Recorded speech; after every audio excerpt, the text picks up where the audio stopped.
ഗ്രൂപ്പിൽ വളരെ ചൂടേറിയ ചർച്ചകൾ നടക്കുന്നത് കണ്ടതുകൊണ്ട് ഒന്ന് പ്രതികരിക്കണമെന്ന് തോന്നിയതുകൊണ്ട് മാത്രം ഇങ്ങനെയൊരു കാര്യം ഇവിടെ പറയണമെന്ന് തോന്നി.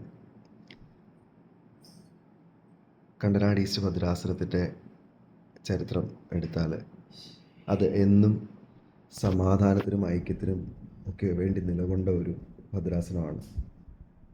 ഡോക്ടർ തോമസ് മാർ അത്തനാസിസ് തിരുമേനി ധീരമായി ഒരു നിലപാടെടുത്ത് അന്നത്തെ യാക്കോബായ സഭയിലുണ്ടായിരുന്ന എല്ലാ മെത്രാച്ചന്മാരെയും 1934 കോൺസ്റ്റിറ്റ്യൂഷൻ അംഗീകരിപ്പിക്കുകയും അന്ന് ഉണ്ടായിരുന്ന യാക്കോബായ സഭയുടെ നിലപാടുകൾക്ക് അനുസൃതമായി മലങ്കര സഭാ ഭരണഘടനയിൽ വരെ ഭേദഗതികൾ കൊണ്ടുവരുവാൻ സാധ്യമാക്കുകയും ചെയ്ത ഒരു വന്യപിതാവാണ്. അദ്ദേഹത്തിനോടൊപ്പം സഭ യോജിക്കുകയും പൂർണ്ണമായി സമാധാനത്തോടെ ശുശ്രൂഷ ചെയ്യാൻ സാധിക്കുമെന്നുള്ള ഒരു ഉറപ്പിൽ ഈ ശുശ്രൂഷയിൽ പങ്കുചേർന്ന വ്യക്തിത്വങ്ങളാണ് ഞങ്ങളെല്ലാവരും. അതിനുശേഷമുണ്ടായ കാര്യങ്ങളുടെ സ്ഥിതി വളരെ വ്യത്യസ്തമായിരുന്നു. അതിനകത്തുനിന്നൊരു വിഭാഗം 2002 പരുമല അസോസിയേഷൻ പൂർണ്ണമായും ബഹിഷ്കരിച്ച് അവർക്ക് ഉണ്ടായിരുന്ന സകല അവകാശങ്ങളും കാറ്റിൽ പറത്തി പുതിയൊരു സൊസൈറ്റി രൂപീകരിച്ച് ഈ സഭയിൽ നിന്ന് പൂർണ്ണമായും പുറത്തുപോയി.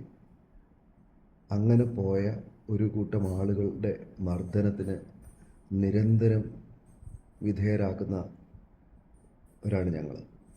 പന്നൂർ പള്ളിയിൽ ഇതിലും ക്രൂരമായ മർദ്ദനത്തിന് വിധേയമാകേണ്ടി വന്നിട്ടുണ്ട് എനിക്ക്. എന്നിട്ട് ഞാൻ എന്തിനാണ് ഇന്നലെ അവിടെ പോയതെന്ന് ചോദിച്ചാൽ, സഭയിൽ ഒരു പൂർണ്ണ സമാധാനം ഉണ്ടാകുവാനും ഈ സഭയുടെ കാര്യങ്ങളിൽ വ്യക്തമായ തീരുമാനങ്ങളുള്ളതുകൊണ്ടും മുന്നോട്ടുള്ള ഇനിയൊരു തലമുറയിലേക്കെങ്കിലും ഇത് പകരപ്പെടരുത്, ഇത് നിയമപരമായി അവസാനിപ്പിക്കണം.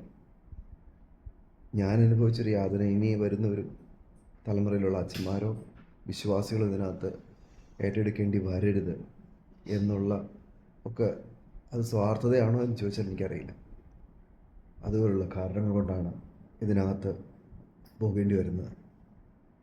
അപ്പോൾ അവിടെ ചെന്നത് എനിക്ക് പൂർണ്ണമായും അധികാരാവകാശങ്ങളുള്ള AS 20/2024 എന്നുള്ള ഉത്തരവിൻ പ്രകാരമാണ്.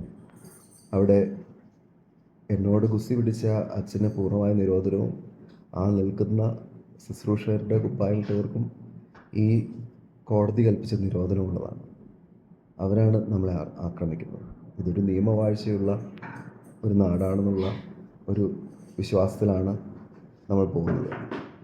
ഈ കോടതി വിധി നമുക്കെതിരായ ദിവസം മുൻസിഫിൽ നിന്ന് ചെറിയൊരു 2 കാര്യങ്ങളും പറഞ്ഞു.